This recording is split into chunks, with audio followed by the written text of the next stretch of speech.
കോതമംഗലം രാഗമാലിക നൃത്ത സംഗീത ചിത്രകലാ വിദ്യാലയത്തിൽ ഓണാഘോഷം സംഘടിപ്പിച്ചു.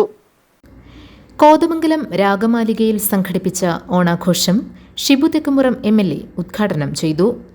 ഓണം നമുക്ക് എല്ലാവർക്കും വലിയ ആവേശമാണ്.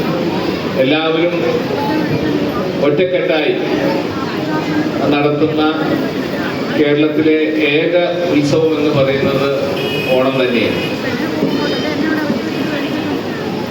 എല്ലാ തരത്തിലും എല്ലാവർക്കും സന്തോഷത്തോടുകൂടി അഭിമാനത്തോടുകൂടി ജീവിക്കാൻ കഴിയുന്ന ഒരു നാടിൻ്റെ ഓർമ്മ പുതുക്കലാണ് ഓണത്തോടെ നമ്മൾ നടത്തുന്നത്.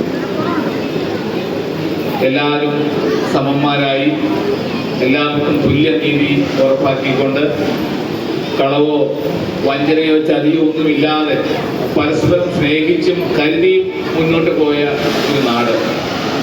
ആ നാടിൻ്റെ ഓർമ്മ പുതുക്കൽ നമ്മൾ മുന്നോട്ട് കൊണ്ടുപോകുമ്പോൾ തീർച്ചയായും നമുക്ക് നമ്മുടെ നാടിനെയും ആ നിലയിലേക്ക് മാറ്റുവാനുള്ള വലിയ ശ്രമങ്ങൾക്ക് കരുത്ത് പകരട്ടെ എന്ന് പ്രത്യേകമായി ആശംസിക്കുകയാണ്.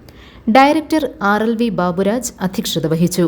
ആദർശ് സുകുമാരൻ, CK സുജയൻ, മാജോ മാത്യു, CPS ബാലൻ, ലസിത മനോജ്, ഉഷ, CV അമ്പിളി, ES സുബീഷ് തുടങ്ങിയവർ പ്രസംഗിച്ചു.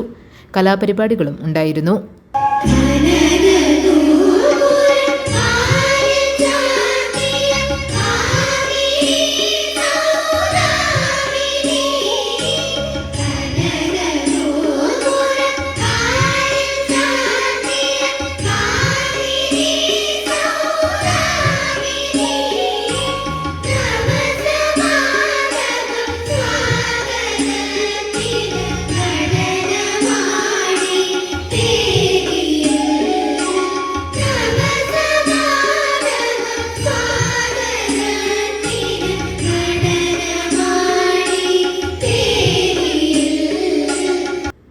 GTV news, Kothamangalam.